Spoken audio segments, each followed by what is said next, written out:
staying tall and nondescript and wore khaki tan clothes. Bob did not like spicy food or listen to Prince.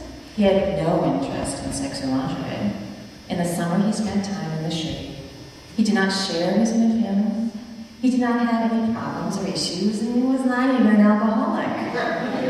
He wasn't very funny or articulate or mysterious. He wasn't mean or unavailable. He wasn't self-involved or charismatic. He didn't drive fast. I didn't particularly like Bob. I would have missed him altogether if he hadn't picked up my change that I dropped on the belly floor. When his hand accidentally touched mine, something happened. I went to bed. That's when a miracle occurred. Turned out that Bob loved vaginas. He was a connoisseur. He loved the way they felt, the way they tasted, the way they smelled. But most importantly, he loved the way they looked. He had to look at them. The first time we had sex, he told me he had to see me. I'm right here, I said. No, you, he said. I have to see you. Turn on the light, I said, thinking he was a weirdo freaking out in the dark. He turned on the light, then he said, okay, I'm ready to see you. Right here, I waved, I'm right here. Then he began to undress me. What are you doing, Bob? I said. I need to see you. No need, I said, just do it. I need to see what you look like, he said.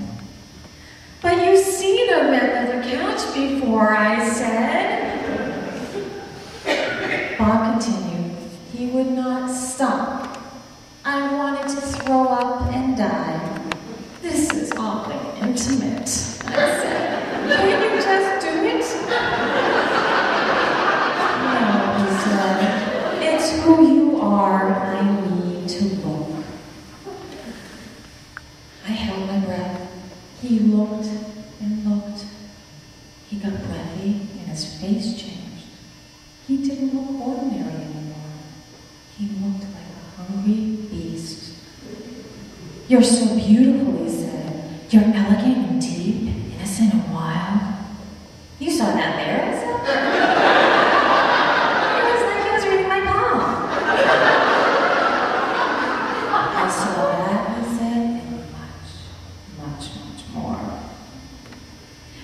He stayed looking for almost an hour, as if he was studying a map, observing the moon, staring into my eyes. But it was my vagina. In the light, I watched him looking at me, and he was so genuinely excited, so peaceful and euphoric. I began to get wet and turned on.